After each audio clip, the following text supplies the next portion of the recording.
Welcome to ViewPointNigeria Live TV. My name is Bakle or Tongriang, and I'm your host for today's program. And with me today is the Executive Chairman, Plateau State Internal Revenue Service, Mr. Dashe Arlat. Welcome to ViewPointNigeria. Thank you very much. Tongriang, is it? Tongriang. Yes, sir. Yeah, thank you. Sir, I would love you to give us a little background about who you are. Yeah, thank you. Mr. Dashe Arlat Dashe. Coming from Kwanpan, one village in Kuala,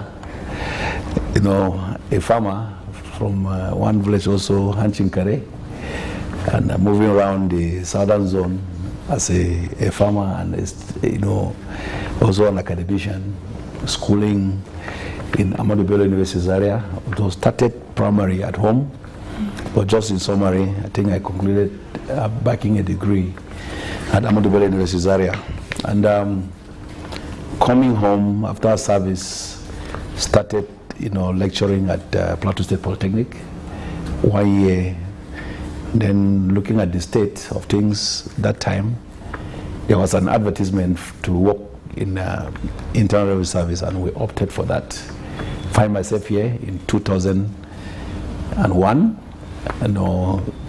grow up to some levels. I'm from a very large family, with also a family of my own currently now. I'm happily married with a wife and 4 children. Yeah, thank you. Thank you. So, what year, you mentioned earlier about the year you started your work, sir. So, how have you been able to rise from that year up to this position as the executive chairman? Thank you. I will make this statement. It is a good feeling when government are able to meet up all their financial obligations in terms of bills settlement. In sometime that time, 2001, we came in here. I think internal revenue service or revenue generation from the states were not things that people were looking at. I think we were depending much more on oil that time, and so revenue collection within the state was just like a pocket money to government that time that would not mean much.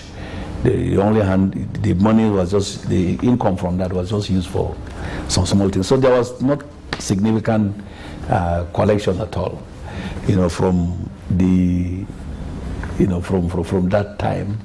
But at that time, I think we recorded the landmark sometime in 2004 to a total collection of about 3 billion, and we celebrated it at the time. I think when I resumed office as chairman in 2015, because all that while we were part of the system, I think my first department was the Department of Investigation and Audit and Investigation team. We call it TAMI at that time. I think we set up the department in 2003, and we moved up with revenue collection. But largely, that time it was just some peanuts collection. Even with the same population, the same businesses that strive at that time, nothing was coming on. But I think it becomes obvious to states to really look inward, to look at the revenue generation within the state as something that becomes a project. State government took it as a project that since money was no more coming from the federation, that's through oil that time. Oil started going down, and the state started looking inward. I think we came at that time also. During this government in 2015, which I now handle the leadership of this particular organization, we quickly look at gaps and why we're not even making it. Discover that it can never be a meaningful revenue collection without a law backing it. And so we strengthened the law that was approved in 2009, and we upgraded it to make sure that it has all the bites that it has, that it needs, and for also educating people on the fact that they have obligations to government to pay all taxes. And so the law, looking at all the operations of the ministries, department and agencies, look at how they have this role of regulations. So bring them up to speed to have them in one law. That law in 2017, it was passed, and an attempt to operate it, there were some hitches, but we operated it, even though at that time, but the law was still strengthened again in 2020, giving it this position that we're in today. But from those times, we grew up revenue in 2015 from about 7 billion to 2021 to about 21 billion. So it's a very big, huge, achievement. And in 2014, I think that was the highest figure that we realized as a service. It was about 8.3 billion. Yeah, 8.3 billion, and it went down during the political time in 2015 when we pick up. That's why the figure dropped to about 7 billion. But we pick up from there, from 7 billion to 9 billion, 9 billion to 10 to 12 to 16 to 19 to 21 in 2021, just as the year, hits. And we are on. There have been a lot of reformations, a lot of strategies that we put in place to really achieve this. But it has not been easy. But even with the economy that we find ourselves, insecurity, hitches there and there, but we still strive high even within that. COVID-19 came in 2020. It was even at that time that we still make up to 19 billion. Okay.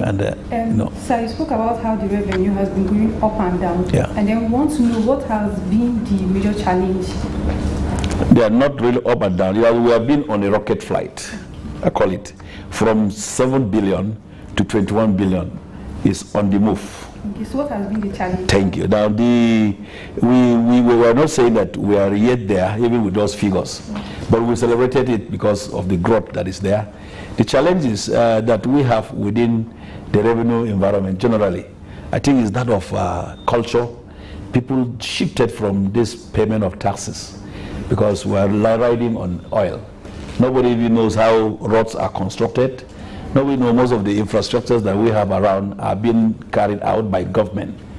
But the oil going down has put us again on our toes to go back to the base. And so we've gone back to the base, and that's why we're starting it.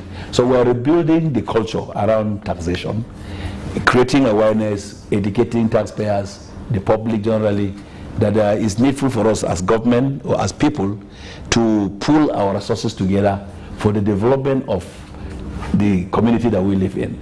Because there are some certain things that basically cannot be done by one person, cannot be done by a company. It still have to be done by government. But we're working towards, if it will become so necessary that government cannot be able to handle some things, maybe.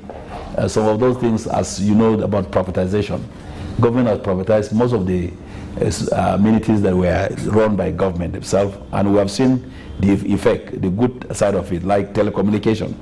Nitel was government, agencies, but this time around, you just run to any of the media, all of the network provider, and you get your service run, but you also pay for it. Now, but it is effective. We've also seen it in NEPA as we are going on. NEPA has been sold to some. So government projects, government activities like roads need to be put in place for people to carry out their business effectively. And that's why the need for that tax now to be paid. So as we move on, we're educating people. Because anytime we're there, what has government done?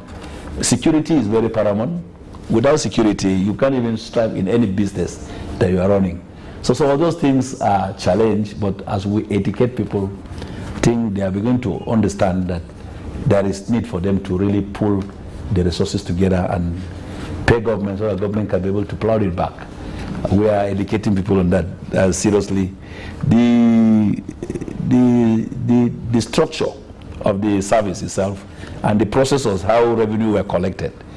It was just come, fill a form, or you go and meet a taxpayer, you want him to pay. This time around we said, no, there are more to that. Who are these taxpayers?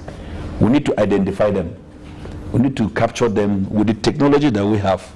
The need for really building the data of taxpayers within the state, is very key, and we are on that, building up the tax database across the sectors of the economy, from health, education, tourism, agriculture, all those endeavors, transport, people that operate businesses within those areas. working with them, trying to get all the players in those fields, and this time asking them to pay the talking of tax that should be. Some paid in terms of fees and fines and levies.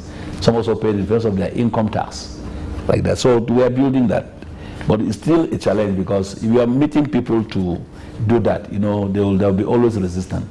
But we still always ride on tax education, taxpayers awareness, creating like a platform like this, talking to taxpayers, to the public, that there is need for us as a people, as you know, community of people in the state, need for us to contribute our quota, so that government can use it generally for the development of the state.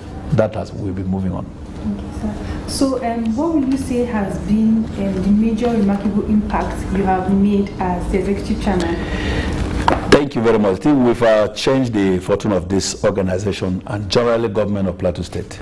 In 2015, when we started, the structure of the service was built on the revenue types, like payee department, like direct assessment, like other taxes. Other taxes involve like withholding taxes. So the directorate, the departments were built along that, and maybe MLA, motor vehicle administration. But we look at it beyond that when we, you know, sit down again to look at the operations of the service. So it's passed beyond that. I started creating various other functional departments that should be seen to be working very hard to get the revenues. So we restructured the service to giving out some, you know, departments that makes meaning, you know, and people there know that yes, if they're there, it's not just about moving out to a taxpayer to collect, but you have a responsibility of educating a taxpayer. For example, one of the units that we have is taxpayer service. You know, one of the units that we also have is communication, branding, and communication branding, you know, which is headed by Mr. Wolishik here. You know, so it's not just going out to collect tax, but how do you communicate to those taxpayers, to the clients that we are dealing with? People need to know our operations, to know that yes, we are doing this thing not just for the sake of it, but also to help them, help the society generally. And so those lines of restructuring came up, and we built up about 5 directorates of late. About 5 directors came up. We have this directorate of compliance, so talking about risk-based, talking about intelligence planning and monitoring, talking about, you know, taxpayer service in that compliance, because taxpayers need to comply to the law that we have built, because we've already have a strong law, you know, that told you came up in 2020, and so we're riding on the law. That law gives a provision for the codes on how the structured, you know, way of how to collect the revenue. And so with the directorate that we've also built, the 5 directorates, which I've mentioned 2, whereas there's also tax and other revenue field operations and local government. And deliberately, we've also created a directorate of MDS, that's Ministries, Department and Agencies. Because here, as we're interfacing with the ministries, we have direct liaison people that relate there. And also plan our staff in various ministries. So those 5 directors stands there. But the law, this time around also, in the structure, gives, you know, the Revenue Council in the law. The governor sits as the chairman of the Revenue Council, and the Revenue Council have some other units under it, like the performance unit is there.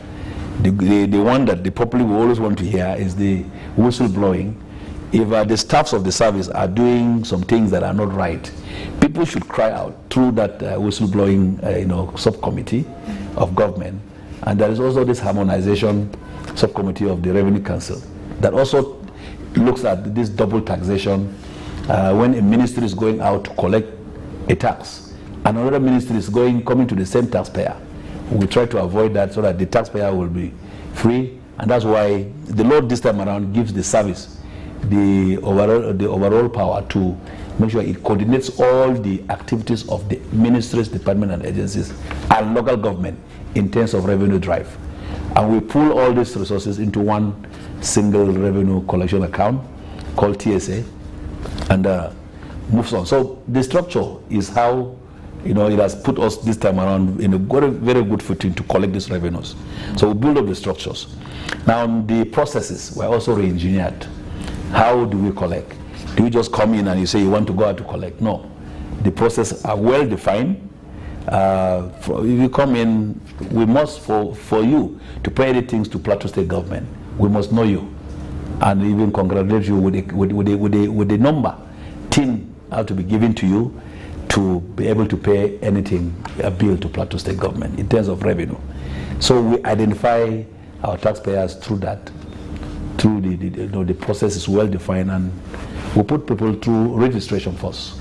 Then your TIN number even become your account number, you know, account number, because you can always come to find out whether you've made any payment to government, and we use that TIN to find out whether payment has come in. So this fear of the tax collectors, you know, cutting away with monies from individuals, and you know, before now, you know, taxman is not always seen to be somebody. They don't look at them as people that collect and keep for themselves. But this time around, accountability is very key, and through the capturing of the taxpayers, giving them a unique number, you can always say, "I've paid this tax," and demand for a receipt. The receipt must be automated.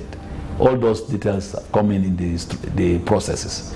So we define our process of revenue collection through registration first. And this time we bring in the private people into it. If you are operating as association or union, we allow your membership or your leadership to register with us and bring the list of the people under such leadership, such association. Why? If we are giving a tax, an assessment that is too high, your leadership can negotiate on behalf, because we ride on a presumptive tax. We may presume something high for somebody to pay, but through sitting down and understanding of the reality of that business person, we can always drop down the assessment to enable the taxpayer remit. And we have a minimum tax that people should pay. Really, our minimum tax here through the presumptive tax is just about 3,500. And we're looking at, if we are collecting 3,500 from a population of 4.5 million people on the plateau, and having maybe 60% of the population remitting tax, we will always meet our budget, because we're talking about maybe 2 million people paying the 3,000 something. You run into billions. So that process, we put it clear so that people don't find themselves being double taxed from the ministries to local government to the board here. We work together in synergy through that one line process that we have, so that people can be happily paying the tax to us. Yes. We have come to the end of the interview, but before we go, I want to know, what is your advice to taxpayers out there? Yeah, the taxpayers on the plateau.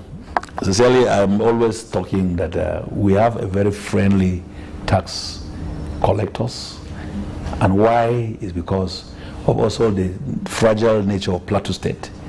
And anytime we are moving out, I ask my staff to be very cautious, very diplomatic in their approach. So the taxpayers should also pay us back in that tune, because we're not harsh on them. They should be able to also, respond to my people anytime they're out to collect this tax. In fact, people should be voluntarily coming to the service to say, I want to pay a tax for this business that I'm running. That's my take to the taxpayers out there. They should be coming to the service for voluntary, tax payment. We want people to voluntarily comply, and that is our drive. Because if we are educating people, we are sensitizing people, we want them to just at the end of the day, these people have been talking about this, let me even try it. And with the technology that we have, go into our website and say you want to pay tax to Plateau State government. You can even assess yourself and want you to pay a figure. Now, if you pay that figure and we discover that it was even too heavy for you, and it's even making your business to run down, we may advise, please, can you just pay this minimum so that your business can be moving on. But also on the other side, if people are having enough of businesses and they have profits that should warrant them paid maybe 100 to 200,000 as tax, and they are running away from it. You know, I always tell my staff, anytime you see an elephant shitting like a rat, that elephant is about going, because many things are being left inside. But also, we don't want a rat that will be shitting like an elephant at some time. So that's why we want to balance it. So taxpayers should please come out voluntarily with our friendly way of revenue drive in the state, with a lot of consideration, should come out to comply with ESA so that we can be able to build plateau of our dream jointly. Thank you. Thank you so much, sir. Thank you very much. And to our viewers out there, as the chairman, executive chairman of Plateau State Internal Revenue has said, paying your tax helps to build the state, and you should do that. And please don't forget to follow all our social media platforms out there, like and then turn on your post notifications so you can notify whenever we post a new video. Thank you. Thank you very much.